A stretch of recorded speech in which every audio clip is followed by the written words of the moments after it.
नमस्कार, मी सुनीता तुम्हा सर्वांचं स्वागत करत आहे। तर आजचा आपला व्हिडिओ आहे कोजागिरी पौर्णिमेची पूजा मांडणी कशी करायची किंवा ते केव्हा करायची। तर बघा 6 ऑक्टोबरला कोजागिरी पौर्णिमा येत आहे। तर त्याच्यासाठी विशेष अशी प्रभावी अशी सेवा आपल्याला चंद्रदेवाची, लक्ष्मी मातेची आणि कुबेर देवाची करायची आहे। तर बघा पूजा मांडणी अगदी सोपी आणि साधी आहे। तर तुम्हाला जास्त काही गोष्टींची सुद्धा गरज लागणार नाही।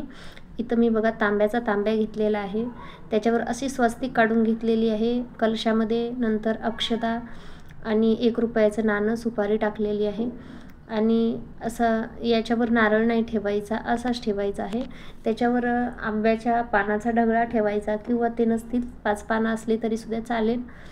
तर बघा मी इथं पूजा अशी मांडून घेत आहे आणि एकदम साधी सिंपल पूजा आहे।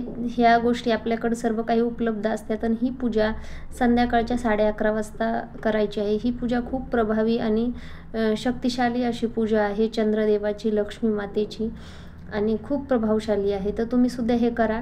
तर मी बघा इथं नागिलीचे 2 पानं घेतलेले आहेत, त्यांच्यावर एक सुपारी ठेवलेली, एका साईडला कुबेर देवासाठी ठेवलेली आहे सुपारी आणि एका साईडी लक्ष्मी मातेच्या स्वरूपात ठेवलेली आहे।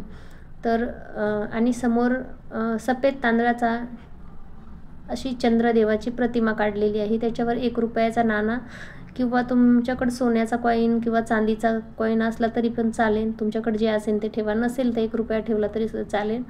नंतर या दोन्ही सुपारीवर हळदी कुंकू वाहून घ्यायचं आहे आणि हळदी कुंकू वाहताना गंधम अक्षदाम पुष्पम समर्पयामी असं म्हणायचं आहे।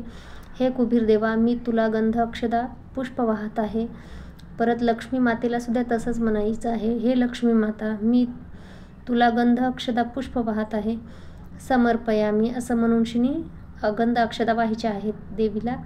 आणि इथे मी चंद्र काढलेला आहे, तर चंद्रावर सुद्धा पुन्हा तांदूळ आणि गंध अक्षदा वाहायच्या आहेत। तर बघा नंतर मी कलशाला सुद्धा असं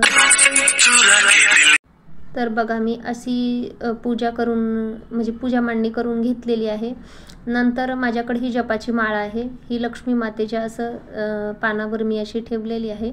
तुमच्याकडे कमळ कट्ट्याची माळ असेल तर सगळ्यात उत्तम आहे, पण माझ्याकडे ते नाही आहे, असते एखादी गोष्ट कमी। नंतर मी इथे दिवा लावून घेतलेला आहे, दिव्याला सुद्धा हळदी कुंकू लावून पुष्प अर्पित करून घ्यायचे आहेत। थोडेसे तांदूळ सुद्धा वाहून घ्यायचे आहेत। तर ही पूजा एवढी प्रभावशाली आहे ना, खूप प्रभावशाली आहे। तर कोजागिरी पौर्णिमेला आपण लवकर झोपी जात असतो, पण झोपी जायचं नसतं खरं सांगायचं म्हणजे, कारण त्याच दिवशी लक्ष्मी माता समुद्र मंथनामधून बाहेर आलेली असते। लक्ष्मी माता आपल्या पृथ्वीवर फिरण्यासाठी येत असते आणि त्या टायमाला जर आपण झोपीत राहिलेलं असलं तर मग लक्ष्मी माता रुष्ट होते आपल्यावर। तर ती आपल्यावर रुष्ट होऊ नये म्हणून शिनी आपल्याला 11:30 ते 12 वाजेपर्यंत जागायचं असतं। म्हणून तर आपण दुधाचा कार्यक्रम करतो विधीपूर्वक। तर पण कोणी करत नाही दुधाचा कार्यक्रम किंवा संध्याकाळी जे दूध पिण्यासाठी गरम करतात लोक, तसं बऱ्याच ठिकाणी करतात, बऱ्याच ठिकाणी करत नाहीत। पण खरं सांगू त्याच्यात पाठीमागं काहीतरी कारण असतं जागण्याचं किंवा दूध पिण्याचं।